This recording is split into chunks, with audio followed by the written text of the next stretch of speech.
It's Sunday morning, and I have a message.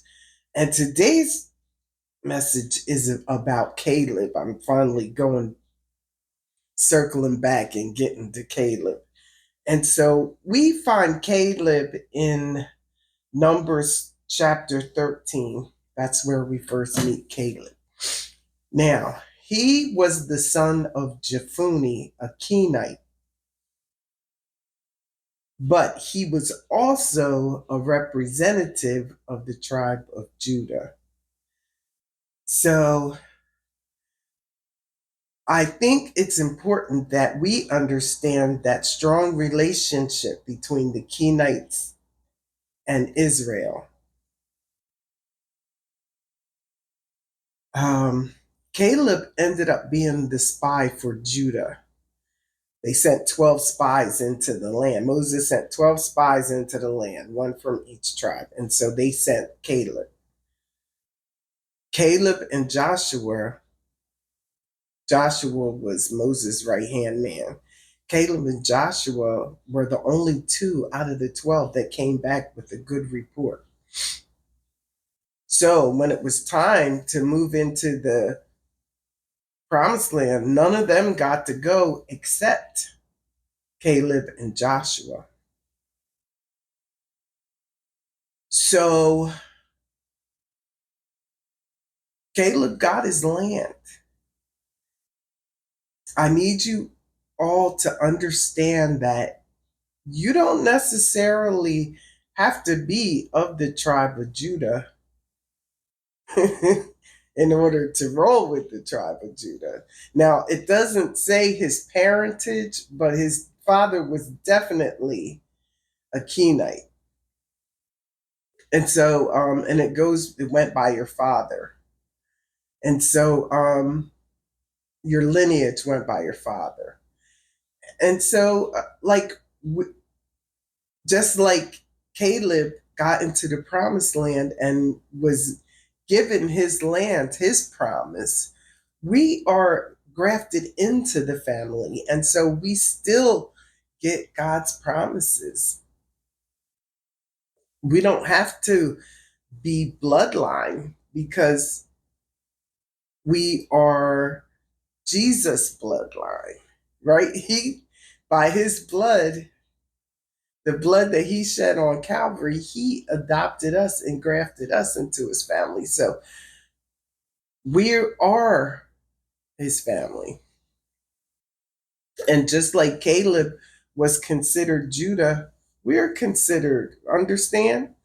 Okay, so now let's look through time at just how this relationship remains between between Israel and the Kenites. When Deborah was the judge, before there were kings, there were judges.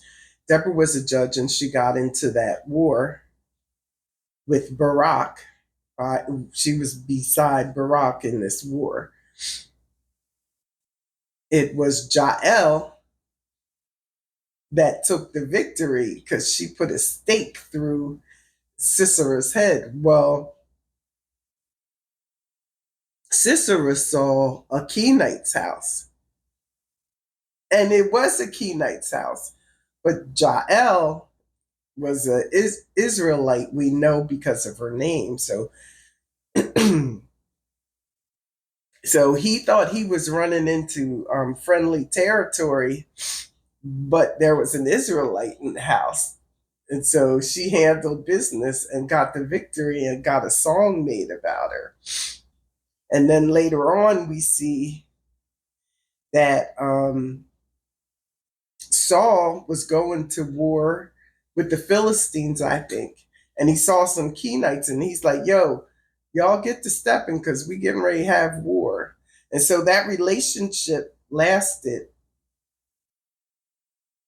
because of that relationship with Caleb and Jephunni. Those relationships sealed a relationship with the children of Israel way into the future, right? And so our relationship in the same way is sealed. It is sealed. And family, that's all I have for you today because I really don't feel good and I don't want to start a coughing fit. But just know, like, because Jesus died on Calvary for us, we have been engrafted into the family and our place is sealed. Like, that's it. As long as we're in relationship with Him, we're family. We're peoples, just like Caleb, just like the Kenites was peoples. That was out of respect thing from Saul, out of respect for the relationship. And Sisera thought the same thing. Out of relationship, he thought he was safe, but he wasn't. Okay, well, I'm sorry, that's all I have. Join us again next time when In His Will Ministries International presents It's Sunday Morning. Until then, bye.